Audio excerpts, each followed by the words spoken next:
My name is Annmarie Stockinger, and I'm the CEO and co-founder of GoSafely. And this is kind of my story. I'm actually from a really small town in New Jersey called Medford Lakes, and I grew up in a 900 square foot log cabin in the woods with a single dad who raised myself and my two brothers. I think if there's one thing or one person that inspired me to strike it out on my own and to be an entrepreneur, it was probably my dad. And so when I called him up about a month ago and said, "Hey Dad, it's Annmarie, I'm dropping out of school, I want to pursue this company," he was the only person who wasn't like, "Oh my gosh, you're ruining your life." The reality of it is, like, this company is something that was born out of something that isn't so beautiful. I did grow up in a small town, and I also went to a really small high school. I went to a private Quaker high school where I graduated in a class of 70 students. We had like the highest SAT scores in the state, and there was immense pressure to be something pretty and to be something prestigious. And I think that growing up, I thought that success was defined by like where you went to college and what your SAT score was. And so that's the road I took. You know, I got to college and I showed up freshman, like super terrified. Like this girl from the country who like grew up in this tiny ass log cabin is now in the middle of a giant city.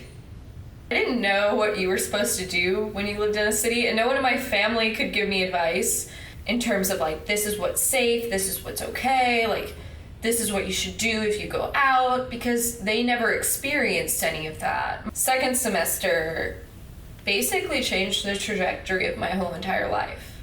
February 17th, 2015, I was sexually assaulted in my dorm room by someone I knew.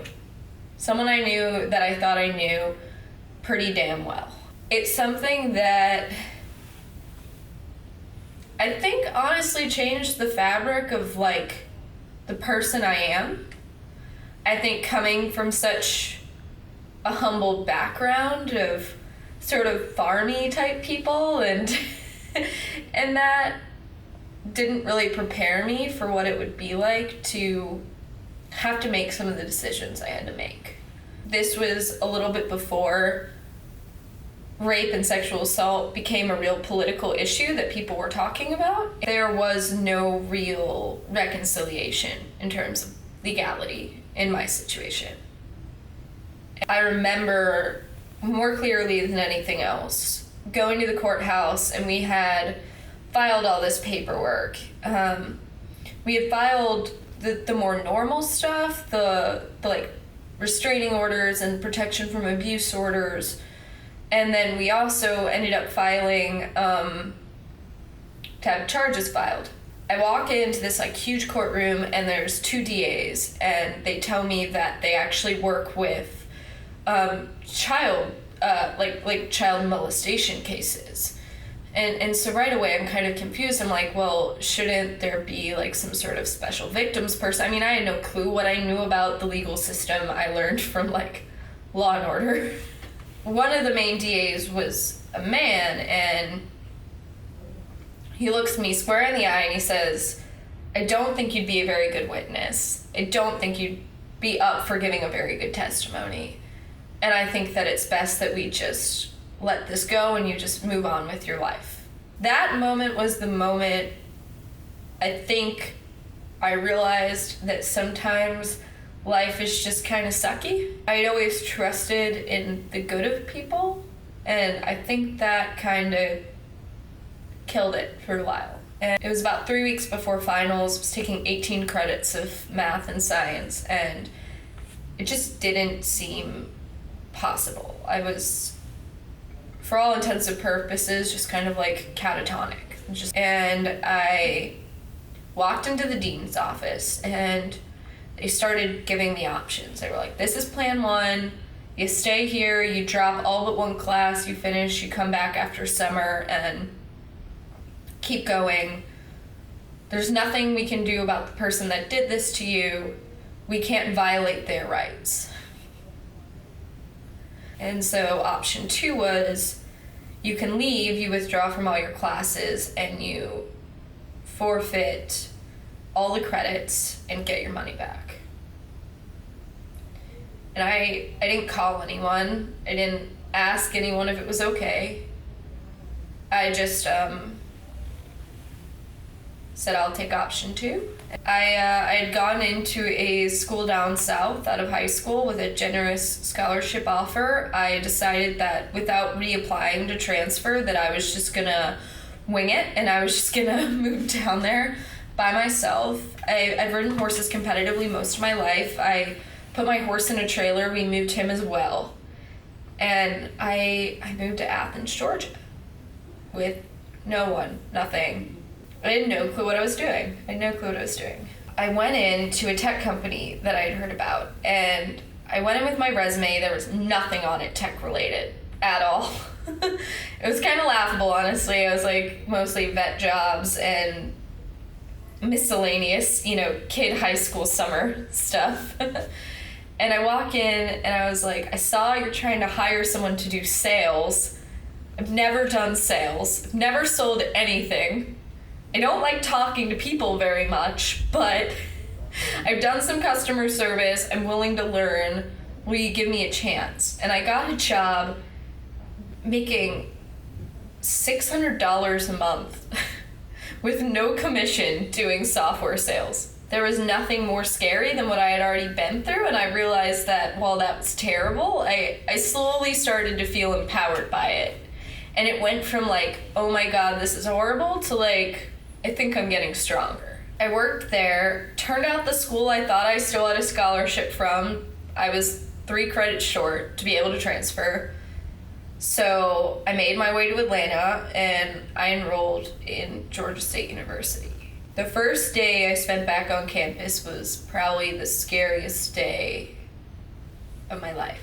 People would walk too close to me and I'd feel like my heart was like in my head. When I was a little girl, my dad took me to the Devon Horse Show every year. And he got me this leather bracelet with like a little bronze or like nickel, like it kind of looks like a badge on a belt or something. And it said, always get back on. And like, I think that applies so much to life overall. And all of a sudden I'm all alone in a different city. I know absolutely no one. I'm like 18, like definitely probably have PTSD or something. And I'm just like, always get back on. Like, okay, let's figure that out. 18-year-old rebellious me decides that the way I'm gonna start this whole journey is I'm gonna go out and I'm gonna get a tattoo. I call it my bookend. It's a clock inside sort of a mandala, and the time it's set to is 8:47 p.m. because 8:47 p.m. is the exact time that I rode down the elevator of my building and signed my rapist out. I used to think of it as sort of this like death, like this dark thing. And then it turned into a positive rebirth. There was this hackathon coming up called Hack Atlanta. I was like, okay, never been to a hackathon before. I don't even think I'm that good of a developer, but let's go. And a couple days before the hackathon, I'm watching some YouTube video where a guy is taking apart Amazon Dash buttons. And what if something like that called 911? At this point, like, I still had not really told many people about what had happened to me or like what my motivation behind something like this was. When it comes time to pitch, we made it to the final round, final 5 out of like 30 teams. It's time for us to pitch. And I get up there and other people had been like, oh, I had like seen this video and that's why I wanted to do this. And I go, my second semester of college, I was sexually assaulted. The current systems in place simply don't work. Blue light systems require you to be a sitting duck. You have to stand next to them. I don't like that. So I came up with this. And they go through all of the people before us, and they get to the last spot, number 1.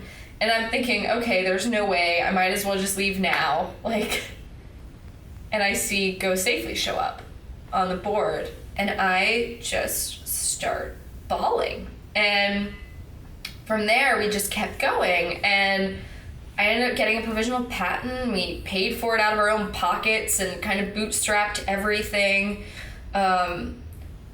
I got sent some links to some grants coming up, and one of them was for something called the WeWork Creator Awards. I had never even heard of WeWork before as a company, and at that point we had no money. I didn't know how to talk to an investor. I was a college kid, and one of my mentors sends me this link, and he's like, the deadline's tonight, apply for it. And I ended up getting a phone call, and they're like, we found your phone number. We think you messed up your email address, but you have to fly to Austin in 5 days because you're a finalist. It finally comes time for the ceremony, and they start announcing people. And then all of a sudden, they call my name up, and they tell me, you just won an $18,000 grant and a year of free workspace.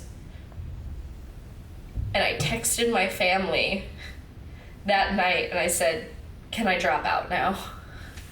Now we're here, now we're ready, and it's time to make sure that everyone in the world is able to follow what I think our ethos is, which is, I want people to be safer, I want people to feel better, I want people to know that if they need help, they have direct access to it, and you don't have to find an RA down the hallway when you can't find your phone, or call someone the next day, or feel lost or feel scared. I think that at the end of the day, my dad got it right really early on, and that's that you just always have to get back on.